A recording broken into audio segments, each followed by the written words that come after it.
combine of large corporations and city-states. Having disappeared the USA, I thought I'd better have the USSR in there for the sake of continuity.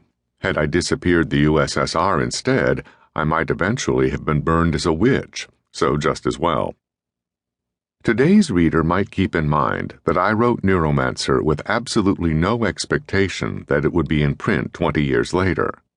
I knew that it was to be published, if I could finish it and if the editor accepted the manuscript, both of which seemed constantly unlikely, as a paperback original, that most ephemeral of literary units, a pocket-sized slab of prose meant to fit in a standard wire rack, printed on high-acid paper and visibly yearning to return to the crude pulp from which it had been pressed.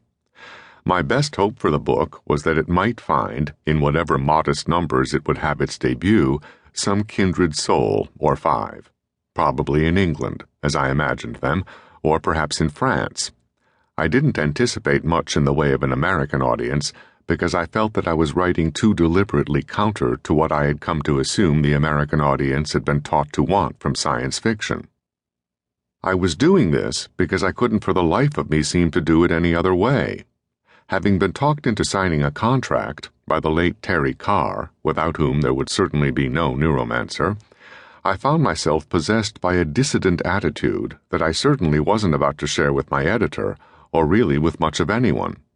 The only people who got that were a few of the other tyro writers with whom I would eventually be labeled cyberpunk, and they were far away, mostly in Austin, Texas.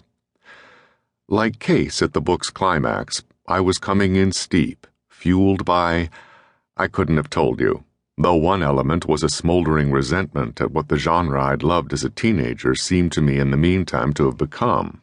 Though I know I had neither the intention nor the least hope that what I was doing, tapping out my ace special paperback original on an aged manual portable of precision Swiss manufacture, would in any way change the course of science fiction. Nor did it, apparently, except to the extent of helping to keep open doors I certainly never built, doors I'd found as a teenager, with names like Bester and Lieber gouged into their lintels. I was recently told that Neuromancer has sold more than 1 million copies. That would be over the past 2 decades, and I assume in either North American editions or English-language editions.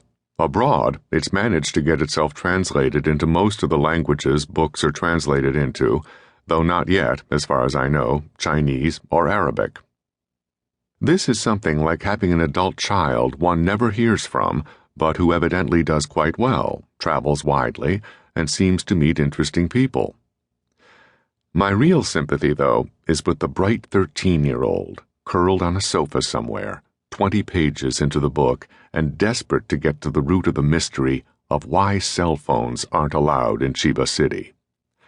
Hang in there, friend. It can only get stranger. William Gibson, Vancouver, British Columbia, May 17, 2004. Part 1. Chiba City Blues.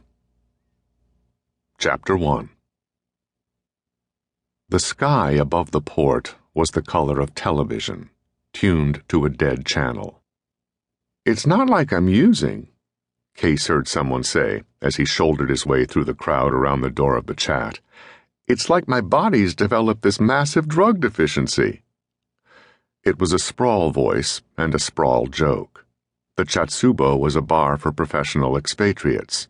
You could drink there for a week and never hear 2 words in Japanese.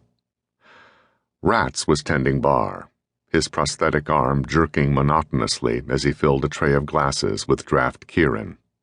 He saw Case and smiled, his teeth a webwork of East European steel and brown decay.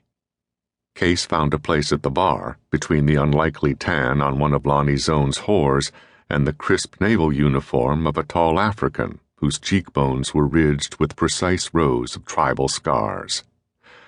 "Wage was in here early, with 2 Joe boys," Rat said, shoving a draft across the bar with his good hand. "Maybe some business with you, Case?" Case shrugged. The girl to his right giggled and nudged him. The bartender's smile widened. His ugliness was the stuff of legend. In an age of affordable beauty, there was something heraldic about his